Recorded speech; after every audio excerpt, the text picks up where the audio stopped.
آج آپ لوگوں کے ساتھ 28 فروری 2022 ایک تازہ نظم شیئر کر رہا ہوں۔ اجنبی پیش خدمت ہے۔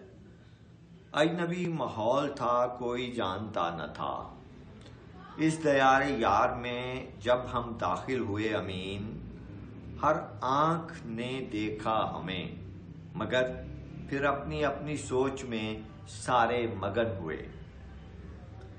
ایک ذات منفرد پر میری نظر رکی، اس نے بھی بے نیازی سے دیکھا مجھے، کچھ اس طرح جیسے کہ کوئی اجنبی ہے شہر میں، بوجھل اداس روشنی میں کمرے کی ایک نوک پر سر جھکا کے بیٹھ گئے، سب اپنی اپنی موج میں ڈوبے رہے، زندگی کی لہر میں رواں دواں رہے، ہم مگر وجود کی وادی میں اپنی ذات سے جنگ میں مصروف تھے، لڑتے رہے، مرتے رہے، ایک گمنام سپاہی کی طرح گمنامیوں میں کھو گئے۔